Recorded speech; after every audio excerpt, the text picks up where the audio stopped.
recording. There it is. So hopefully that's all right with all of you. We are going to be sharing this on our YouTube channel, just like we did with part one, so that anybody who missed tonight is able to access this. Or if you have any friends or family that you think would benefit from being able to get all this information, please share. It is public. It's not locked down, no passwords involved. And we'd love for you to share part one and part two as well. With that, I am going to go ahead and kick us off by sharing my screen. Jessica, can you give me a thumbs up when you see it? All right, excellent. Thank you. Let's go into slideshow mode. So this is what to expect when you're expecting a little extra part two. So thank you all for joining us. This is the second of a two-part webinar mini series that we did, especially for our expectant Rockin parents. Part one is on YouTube, and I'll share the link directly to that in the chat in a little bit so that you can access that easily, but it is also in the pregnancy support group. And so we'll do the same thing with this. When we have this posted into our YouTube channel, we will put the link to this tomorrow in the pregnancy support group. And like I just said, feel free to share it or come back to review it anytime you'd like. So I am Christy Cooper. I am the Family Support Director for DSDN. I am also a mom to two kiddos, one of whom does not have Down syndrome. I have a 9-year-old daughter, and she has a 6-year-old little brother named Kellen, who is rocking an extra chromosome. And I am joined by Stephanie and Jessica, so I'll turn it over to them to introduce themselves. Hi, I'm Stephanie Waterhouse. I am the pregnancy group lead moderator. I also moderate a few other groups, but I'm the pregnancy lead. I love being in this group. I am a rockin' mom to Ty, who is 5. He'll be 6 this month. So very exciting stuff. Very excited about his birthday. And I also have a 7-month-old, almost 8-month-old daughter who is just a regular old 46er. And I'm Jessica Villaro. I'm one of the pregnancy group moderators, and I'm also the Rockin Family Fund director. I have 4 kiddos. Our oldest is 14, and then we have an 8-year-old and a 7-year-old, and then our Rockin Gwendolyn is 4. So happy to be here. Okay. Well, let's go ahead and jump into our content here. So tonight we are going to be covering just a little bit about DSDN. There's more information in part one, and there's a lot more information on our website, dsdiagnosisnetwork.org. But I'll give you a little bit about our mission and vision before we get into the rest of the content. We're also going to be talking about heart conditions, followed by gastrointestinal concerns, and then medical advocacy. So part one and part two really were based on frequently asked questions in the pregnancy support group. So just know that these are things that lots of parents ask for on a regular basis. So we hope to be able to cover these a little bit more in depth than maybe what you see in the groups this evening. And we hope that you'll share some of this information with anybody who's asking as well. So DSDN, or Down Syndrome Diagnosis Network, which I know is a mouthful. That's why we call ourselves DSDN, or Rockin' Moms, Rockin' Dads, Rockin' Parents. Our mission is to connect, support, and provide accurate information to parents and the medical professionals who serve them from the time of diagnosis through age 3. But we also want to facilitate lifelong connection. So what that means is that a lot of our resources are really going to be geared at those early years as you're receiving your diagnosis and processing that and kind of getting started off on this journey. But we have birth groups so that you can connect with other parents and legal guardians who of individuals with Down syndrome of any age. We even, like, our oldest group is the before 2000 group, and all the way up until right now. So just know that if you do have any friends or connections that you're making in the community and their children are older, we do also have groups for them. So like I said before, you can find a lot more information about exactly what we do on our website, which is here, and I'll also put it in the chat. But suffice it to say, we are a full 501c3. We are not just a Facebook group. Sometimes people find us that way, and there are other Down syndrome Facebook groups. We have a lot more going on than just that. So I hope that you'll go take a look, especially at the Rockin Family Fund, or the RFF, which Jessica directs. And that's our fun stuff, like our little beanies for the babies and the Rockin' It onesies, and lots of really fun stuff that we do to support our families. So before we hop into our next slide here, the vision, excuse me, the vision that we're always working towards is that every Down syndrome diagnosis will be delivered in an unbiased, factual, and supportive way every time, and that families will quickly find meaningful connections. So we hope we're always working towards that for you.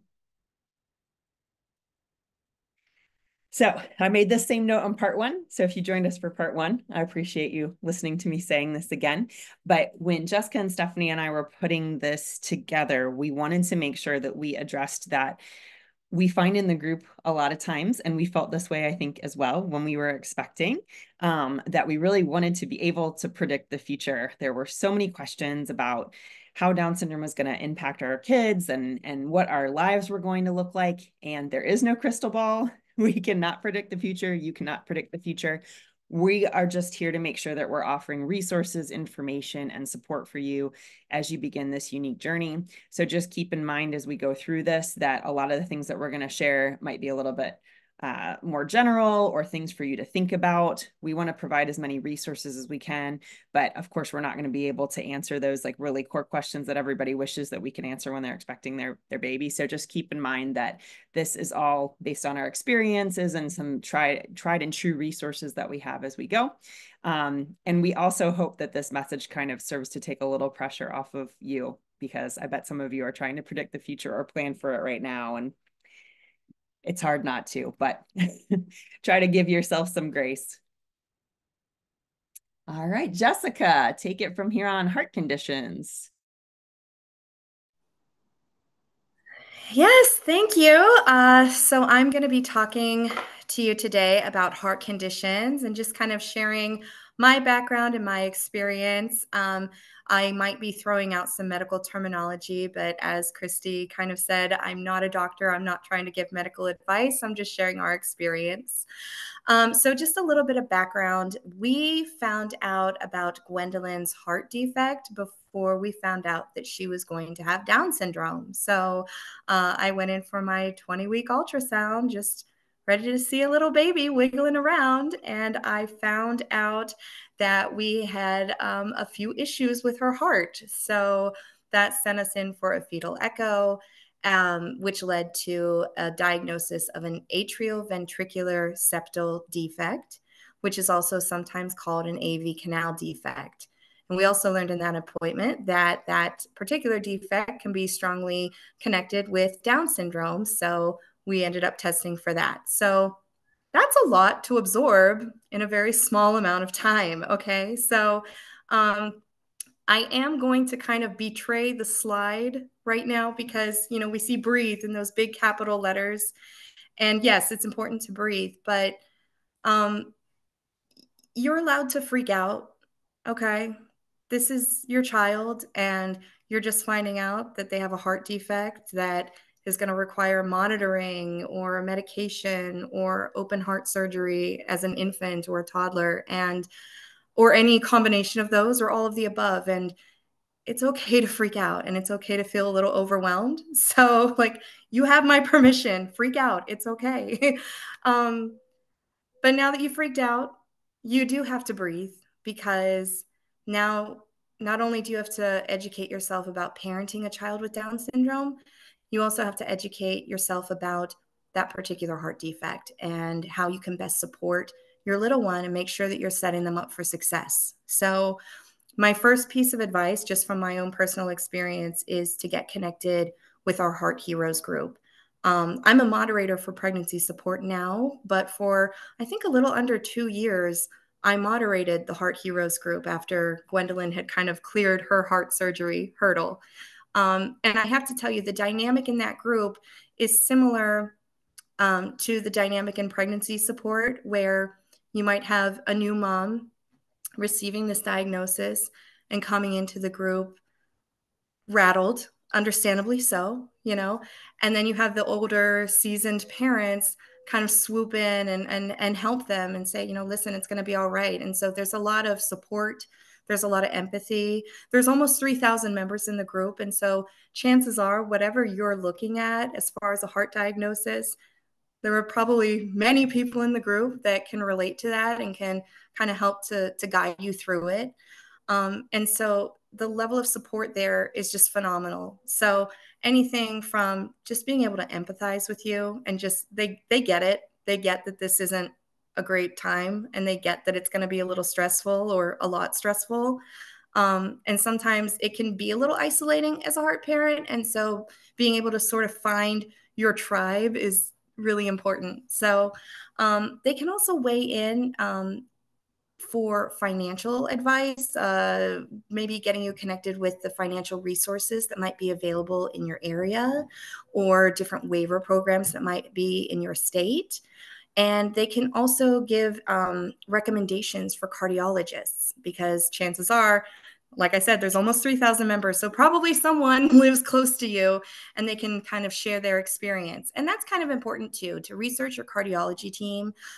You may find that there's a cardiologist who is brilliant, but they might not be great at explaining things to you. And as your child's parent, it's going to be important that you understand what's going on and being able to ask questions if you don't. And so sometimes people will come into the Heart Heroes group saying, hey, does someone in Shreveport, Louisiana have a recommendation for a pediatric cardiologist?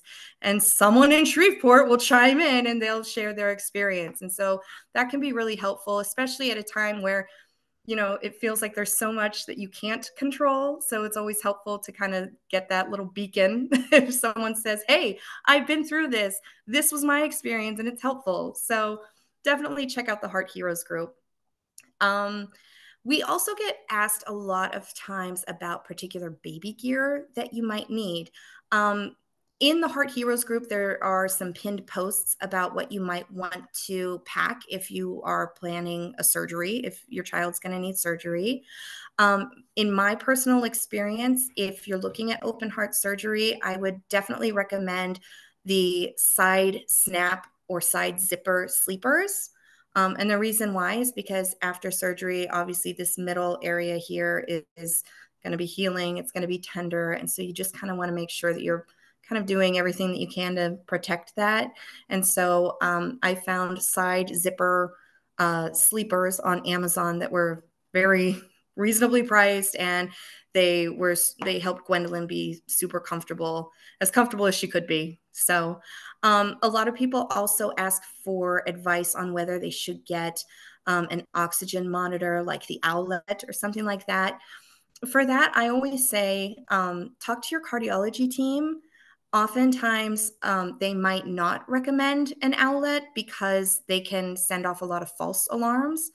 But also, if your cardiology team does want you to have a monitor like that, there's a good chance that you could get it covered by your health insurance. So that's also just something to look into. Lastly, I'm going to just say, Gwendolyn, at a time whenever I was so afraid and so unsure about what the future was going to hold for her, I have to say that the medical advancements that have been made in recent years have been phenomenal, and the outcomes are just really improving. And so if you're a heart person, a heart mom, a heart dad, and you're going through this right now, you're going to be okay. It's going to be all right. And there are so many unbelievable practices and teams nationwide, worldwide, and it's going to be all right. And we are here for you every step of the way. And that's all I have for Heart Heroes. Alrighty. So now we're going to talk about GI concerns, specifically duodenal atresia. So my son had duodenal atresia. We did know he was going to have Down syndrome before we got that diagnosis. For us, so you're going to get a duodenal atresia diagnosis somewhere around 20 weeks, sometimes a little bit later, sometimes a little bit sooner, but ours actually happened at 20 weeks. Basically, what duodenal atresia is, again, actually, let me preface this. I'm not a doctor. I am relaying what other doctors have told me and use sharing kind of my personal experience with this. So, duodenal atresia is where the stomach and the intestines are connected, and there's some kind of blockage there. There are three types, so basically a partial blockage, a total blockage, or if the stomach and intestines are not connected, which is what happened with my son. So his intestine was kind of free floating. Regardless of which one it is, how they fix it is all the same. So, uh, one of the things that kind of comes with duodenal atresia is because when baby is in the womb, they're swallowing that amniotic fluid, processing it, and then peeing it out, and it's kind of doing this, and they're helping mom regulate that fluid. Well, because there's a blockage there, they can't do that. So you'll see what's called a double bubble. And it was for me, I had never had a baby before, and it was really obvious on the ultrasound. I was like, there's something wrong with my kid's stomach. Um, so what happens then is mom will typically develop polyhydramnios, which is where you start having too much fluid. Um, so that happened for me. My a lot of times like the fluid will get really high. It is very uncomfortable. There's an option to have an amnio reduction, which is where they go in, they really give you some relief and pull some of that amniotic fluid out. I have known a couple moms who have done it. The fluid does build back up, so it just kind of depends on how far along you are and where you're at, and then and how much more you feel like you can handle because everybody's fluid levels are different and thresholds are just different. Um, so an amnio reduction is an option if you're just really just very, very uncomfortable and can do that. There is a slight risk of it causing preterm labor, which is something you should always speak with your medical team about before making that decision. So, duodenal atresia, the only way to fix it obviously is through surgery. So typically surgery is going to happen somewhere between then the first 24 hours to within a week. I've really never seen it later than a week. I don't know everybody, but just kind of within this group, when moms talk about it, that's typically within that first week of life that they're going to see, uh, that they're going to have this surgery. Basically, what happens is they're going to go in and they're going to, and your surgeon will explain all this to you. Basically, they're going to kind of reconnect everything and make that hole a little bit better. That way things can pass through.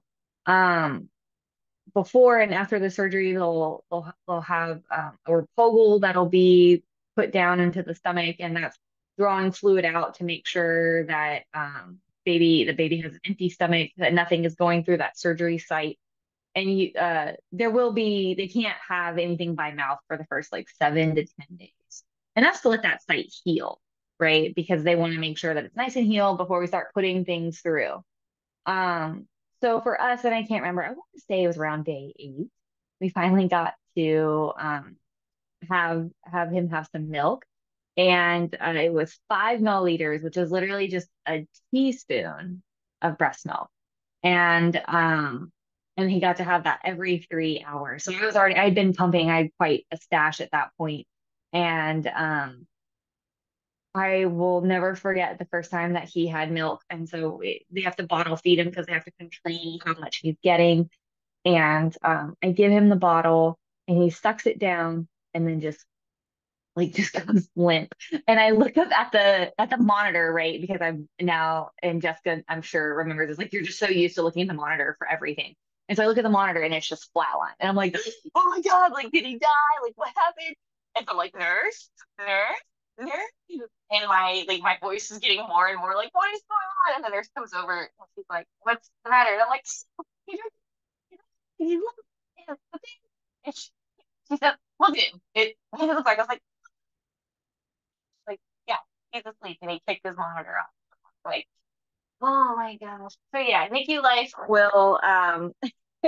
will stress you out, but it's totally okay because you have these moments, and it was a really great teaching moment. He was able to teach me like, hey, look at the baby, don't look at the monitor. Like, how is he doing? And he was totally fine. So it was just this really kind of funny moment. And I'm so thankful I had a really kind nurse in that moment. But it's really slow going, right? So the next day it was 10 milliliters every 3 hours and 15, 20, 25 until he got up to full feed. So for some practices, we'll kind of do it differently. So that's just what ours did. Um, Now, a lot of them will put in what's called an NG tube down, which is basically a little tube that goes down their throat into their stomach. In case they're having a hard time and they can't finish the bottle, they'll push the rest of the milk through. We were lucky that Ty didn't really need it, so he kept pulling it out, and eventually they just said, "Crap, he's pulling it out more often than, or he was pulling it out more often than he used to." So, um, Yeah, so some questions to kind of ask whenever you're having going through this and talking to your surgery team. The big thing that I wanted to know is what does Ty's gestational age have to be in order for them to have surgery? So especially with me having polyhydramnios, I was worried about him coming early. And for the practice that we were at in Louisville, it was 30 weeks. So as long as he made, and at that time I was like 32 or 33 weeks when I finally got that question. So um, babies can be pretty small. And our doctor has told us this, and we've heard it from several other doctors that the duodenal atresia repair is very routine. So it's very yeah, it's very like it's kind of an like it seems crazy that they're operating on these babies that are really little, but it is a relatively routine, common surgery. So while heart conditions are certainly more common in the Down syndrome population, there is with some relative frequency duodenal atresia diagnosis. So it's there. uh, and for us, once Ty was out of the NICU, we really haven't had any GI concerns since. I would say there's a range there on kind of how that happens, and what that looks like for different people, and that's due to a variety of different things. I would say our biggest struggle has with anything GI has just been constipation, which is pretty common even just in the Down syndrome diet like community. And so it was something that we just kind of have dealt with and managed, but nothing long term. Um, the other thing that I always recommend is to make sure that you're there for rounds. Um, that's important to be there for rounds. So basically, you'll just ask them what time is rounds, and because you're going to have about a 4 to 6 week NICU stay. We got out at day 27, but just it's kind of good to be there and to be able to ask questions and be a part of that team, which actually segues really nicely into our next slide. So medical advocacy is something that you may or may not have to engage in as a parent to a child with Down syndrome. And this is something that you may just kind of have to have in the back of your mind throughout your kid's life. And really, this is neurotypical or not, but especially important for kids with Down syndrome. So your rights as a parent, so you do have a right to your child's records. You have a right for things to be explained to you, in layman's terms. One of the things that doctors kind of forget is that they do this every day. So these terms that they use and the things that they say are very normal to them. And they don't realize how telling a parent that their child has a heart condition, how that's going to like maybe they might not hear everything else, right? Or that some things are going to be like, whoa, what? Because to them, they talk about heart conditions all the time. They're a cardiologist. This is every day. And so it's okay to go back and be like, hey, explain this to me. Help like break this down for me and help me understand this. Um, you have a right to know what the treatment is going to be, what that process is going to look like, and you have a say in if you disagree in something or another. So sometimes there will be conversations about whether or not a G tube will be placed, especially for duodenal atresia. And so talking about that, like what are our options and kind of those things. And so being a really involved parent is really important, and it's okay to ask questions, especially when you're doing it in a respectful way and just being an active part of that team. Um, you're also allowed to ask what your doctor's experience is with a condition. How often have they seen this? What is if they haven't seen it very often, are they consulting with somebody? My son has another diagnosis that is relatively uncommon. And when we had a hematologist who was not as familiar with it, she said, hey, if XYZ happens, I will consult with our resident expert in this. And so she was kind of giving me the limits of what she knew, which was great. And I knew that she would to reach out if something more serious was needed. But really, you're allowed to ask questions. Don't be afraid to ask it, even if you feel like it like um there are no dumb questions. But if you feel like, oh, I don't want to ask this, I don't want to burden them, like to ask it. A lot of times they love to answer these questions and to do that. You know, what warrants a phone call? I know Jessica was going to talk about this too, but like figuring that out. And I'm not gonna steal her thunder on that. So I'll let you jump in on that, Jessica. Yeah, no, I was just gonna say, anytime Gwendolyn had a cardiology appointment, I would always end it with, okay, what warrants a phone call? What do I need to be looking out for? And that was always super helpful to kind of get us to the next cardiology appointment. You know, what warrants? When should I be calling you? Okay, and that was really helpful. And then just you are the expert on your child, your doctor, your cardiologist, your medical team. They're the experts on what your child's dealing with. You're the expert on your child. And so if something doesn't seem right to you, check it out. We always say, when in doubt, check it out. Okay. And I personally, I would rather be known as that hyper vigilant parent that calls all the time, as opposed to, just kind of going back and forth and stressing out on whether or not I should call. If you're not sure, just call. Gwendolyn was known for having, they're called retractions. A lot of times heart babies will have these where your skin kind of might suck in at the neck or underneath your rib cage, your nostrils might flare. She was known for having horrendous retractions until she had her surgery. And she always was known for kind of freaking out the new residents because they would come in and they would see her with these horrible retractions, and the looks on their faces, they couldn't believe it. It was almost like people wanted to scramble to help her. And they see her mom, they see me kind of just calm, and they see the cardiologist calm and just kind of talking them through this. And so what looks maybe different to one person might be your child's baseline. And so just make sure, you are the expert on your child. What seems right. And if something doesn't seem right, talk to your doctor. It is important to know. Oh, sorry, last thing really quick. So you are a member of your child's medical team, right? So it's a collaborative discussion. Um, you know, a lot of these medical professionals see way more patients that do not have Down syndrome than do have Down syndrome. So like you're in this world more than they are.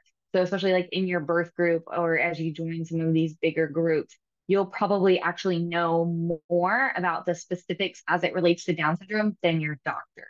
Like they will know all the heart things, but you might know more, Down syndrome specific heart things or kind of those things like with my son's blood disorder. Like I know more about that than, I knew had more experience with it than my son's hematologist. She knows a lot about blood. It was just I knew more about this very specific Down syndrome thing. So for more resources for new expectant parents, please go to our website at dsdiagnosisnetwork.org. Lots of great information on there. But topical groups, everything that you would ever need to know. We love to have all those great resources for it. And then if you join us next week, yeah, for our next webinar, it will not be hosted by me, Jessica, and Christy, but this is a great one. So it's a parent's guide to the AAP health supervision guidelines. That's May 7th, which is next Tuesday at 8 p.m. Eastern time. But it's great because Downs DSDN actually is mentioned in these guidelines, but these guidelines are kind of what your doctor should be following as they're helping to care for your child. We are mentioned in it, like I said. It's just so definitely go to this webinar just to kind of help you understand some of these things and just know those guidelines in greater detail because some things have actually changed. So Yeah, I think the we have. American Academy of Pediatrics, or the AAP, actually came out with their newest guidelines just 2 years ago. So they did a big update, and as Steph just said, they included DSDN as a preferred resource for newborns. So we are actually going to or have been for the past couple of years, and will continue to be recommended by pediatricians as a resource to new parents. So we're thrilled about that. And I just wanted to do a quick plug on this because Steph might not know this, but the person who's presenting this, Dr. Laura Sifrabi, recording. She is not only a recently retired pediatrician, but that is her son, Christopher. So she is a Rockin mom, and she is also the medical outreach director for a local organization that maybe some of you will belong to called DeSanio, or Down Syndrome Association of Northeast Ohio. They're a fantastic local organization. So she is just a wealth of really, really helpful information to all of us. And I can't wait for this on Tuesday. So with that, oh, Colleen says she's heading to a Julia's Way session now. So yay. But with that, we would love to take any questions. I know we're actually 1 minute past, but if you can stick around, we can stick around for a few minutes too. You are welcome to unmute yourself and ask questions, or you are welcome to use the chat if that's more comfortable for you, but we'll stick around for the next few minutes and just see what questions we can answer for you.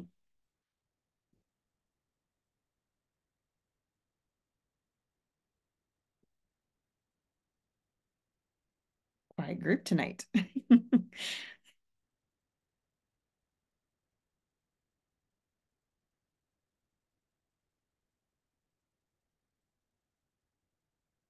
Right. I'm going to give it just another couple of minutes in case anybody's trying to type, and then we will assume we have just answered all of the questions and let you get on with your evening. And I know this is like really heavy stuff. Like this is really medical. Okay, that's a great question. I'll let Chrissy. Oh, me? Okay, sure. So, no, so Jody, we did not cover it, and you do not need to be sorry if you missed something. You have a million things going through your mind right now. We have all been there. So Jody's question is, how often do babies have heart issues? So I can answer for the Down syndrome population. It is about 50% of babies born with Down syndrome are going to have a heart condition. That does not necessarily mean that 50% of babies born with Down syndrome are going to have heart surgery.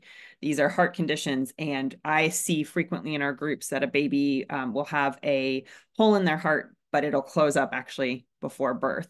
So just because they have a heart condition doesn't mean that it's going to be, a surgery within, right after they're born. In fact, Jessica, you'll have to back me up on this, but my understanding is a lot of these surgeries take place when baby's a little bit bigger, has gained some weight, is a little bit older. And again, even then, that's if your child even has to have a surgery. So that 50% is just all heart conditions, regardless of what they are and how they'll be treated. Did you want to add anything, Jessica or Stephanie? No, I think you covered it all. And yeah, unless there are certain situations where surgery might be moved up, but generally speaking, it's my understanding that they want baby to be, healthy and robust and strong for the surgery. So yeah. The only thing I wanted to add was sometimes there are heart conditions that can't be seen until after baby is born. And so that does, like, that's what happened with my son. But one hole closed within the month, and then the next one is probably still there, but it doesn't even affect him, right? Like in his day-to-day life, it doesn't even affect him. And they said that there's a good chance that a lot of people in just the typical population actually have that particular hole. So it's something that can just be there. Yeah. Raquel has an excellent question. She said, as far as pediatricians go, where can I find one in my area? And what should I look for? Because my pediatrician for my other kids said they can see my baby once the baby's here, but just like for a cold or something like that. And Jody has a question that we might be able to kind of put together with that. She said, what questions should I ask when interviewing for a pediatrician? These are excellent questions. So first, what I would do is I would get connected with your local Down Syndrome Association, and DSDN can help introduce you to them, because what you'll be able to do through them is connect with other parents in your area of children with Down syndrome and with other conditions that your child might have if you know about them. And you can use all of that information to get kind of referrals from parents who are in your shoes. So that's how I would recommend finding the pediatrician that's probably best for you. I will say that that I actually got really lucky that my both of my children go to the same pediatrician, and my son just went to the same one that my daughter went to before he was born, because they're excellent. And the thing that I love about mine that I want you to keep in mind when you're interviewing Jody or when you're thinking about it, Raquel, is What was most important to me is that my child's pediatrician does not come into that room with an ego. He comes in and listens to what I have to say. He trusts me as an expert in my child. He knows I know a lot about Down syndrome, and he listens and respects that. He is very quick to bring in specialists whenever he wants to check anything out, because he just doesn't feel like he knows quite enough. He's very, very good about getting second opinion, sending us referrals or giving us referrals to specialists. He reads up on these guidelines, and when I ask questions, he goes and does the research if he doesn't know the answer.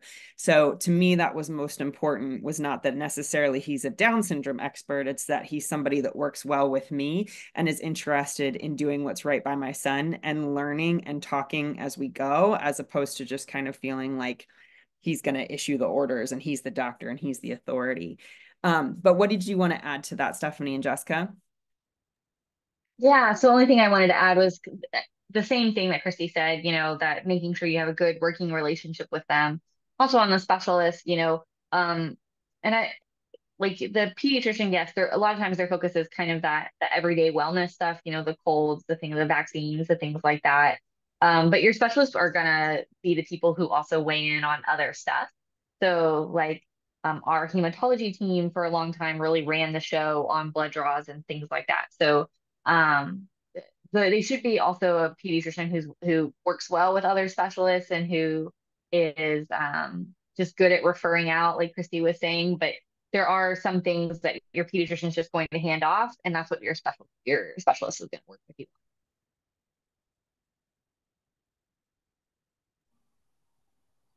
I I have am nothing else to add. I think you all you all hit the nail on the head. So I've got nothing to add. So I will add one other thing, is just that I just entered the link into the chat for where you can request an introduction by our local partnerships director, Lauren Young, who's amazing. She is connected to over 300 different local Down syndrome associations throughout the United States, and we also have a few internationally as well. And so she can make an introduction for you to our contacts at these local organizations. And again, that's a great way, in my opinion, to find a pediatrician, is to talk to other parents who have been doing this for a while and have some great notes to pass along to you for medical care. And Jody has another question for us. Will you do another night where maybe you go over basic care for a baby with Down syndrome versus a baby that doesn't have it? That is a great question. We have not gone over, I wouldn't say we've gone over basic care exactly, but in the part 1, if you haven't watched it, I highly recommend taking a look, because we do talk about things like what possible registry items, because there's a lot of questions about essentially what's the difference between, preparing for your baby with Down syndrome versus a typically developing baby. And a lot of times the answer is not really much. For us, we didn't have to do much at all. And in a lot of cases, you don't have to register for different things or get a different car seat. And we talk about all that sort of thing in part 1. We didn't go over the specifics of care for babies, but it's certainly something that we could think about doing in the future. And we'd love to get your input into exactly what we could talk about as part of that. I do think that's also can be baby dependent too. And you'll get a lot of input from your OT or your PT, whoever kind of your early intervention people are coming in. They can kind of help guide you on some of that too. Mm-hmm. And there was, Jody, I don't know if you're a first-time mom or not, but if you're a first-time mom, I did notice in the group today, I bet you guys know, it was today or yesterday, somebody very recently asked, is there a resource for first-time parents, like period, like it doesn't need to be DS specific? And I hope there were some answers there, because I actually didn't know about them, but I thought it was an excellent question. And so I think some of those resources may help just talking about care as well. So the next question from Kim, do babies with Down syndrome tend to come earlier? I see a lot of moms having an induction. Is this typical? So That is a great question. We do hear that a lot. And I see exactly what you see, Kim. It feels like everybody's going early. It is not the case that everybody goes early, but a lot of times the professionals that you're working with are not going to want you to go over 40 weeks. And so that may result in you seeing more inductions. We're also monitored more closely. If your medical team suspects that your baby has Down syndrome or you know that the baby has DS, you're getting a lot more monitoring. I know I had a lot more with my son than with my daughter. And so sometimes it's really just catching these things a little bit earlier. And of course, they are not going to mess around with anything that they're concerned about. They're going to want to make sure that they can give baby the best care. And sometimes that's with baby on the outside. So I don't have data to tell you whether that's exactly the case, but I can tell you I definitely see what you're seeing. But in my case, they let my little one cook until just he was 31 or 39 weeks and 4 days. And they did let me get to 3 centimeters, but then they had to induce, and he was there within a few more hours. So I had kind of a mix of these. He definitely was not early. He was done cooking. He was 9 pounds, 11 ounces, so he needed to come out. But but I did have an induction because the doctors did not want to wait until past 40 weeks. Stephanie and Jessica, did you want to add anything? Well, and I think sometimes babies tend to come a little bit earlier because there are also some medical things that can drive that too. So like the polyhydramnios, like they didn't even um set an induction date for me because my MFM kind of laughed and said he's going to come early. There is no, we will not be setting an induction date because he's just going to come. And sure enough, that's what happened. He came at 36 weeks. So there are just kind of some other things that are chromosome related that can cause that IUGR, polyhydramnios. Maybe if baby's heart, if there's some struggles there, if they're having some contractions or something like that, can maybe cause baby to come a little earlier, but they're still generally full term. So it's not like most babies aren't coming at like that 30, 32 week mark. It's really still pretty late in the pregnancy. I'll let Jessica weigh in on it. Once again, y'all have just kind of covered everything, so I don't have anything to add. Oh, we're just geniuses, Stephanie. I'm gonna let Jessica take the next one. Well, the next one is thank you. So there you go, Jessica. You are so welcome, Kim. Thank you for being here. You are absolutely welcome. I'm so glad that I could be helpful. Well, we are 12 minutes past our end time, and I think we may have covered just about everything in the chat at this point, but you know where to find us. All three of us, plus Anne and Elizabeth, our partners in our team here that monitor and help you along on your journey as you're expecting your baby. So we are always kind of peeking in to see what sort of questions you have and how we might be able to help with our experiences or resources that we have. So just know that you can always find us in the group if you're looking for us or over Messenger. When we really, really love to support you. I mean, that's really what drives us. That's why we're here. So if there are things that we can do to support you, please don't hesitate to ask. So with that, thank you so much for being here. Again, this will be shared. The link to the recording will be shared tomorrow on our YouTube channel. We'll put the link right into the pregnancy support group so that you should be able to find it super easily. And feel free to share that with anybody that you think might benefit from it. Have a great night. Bye, y'all.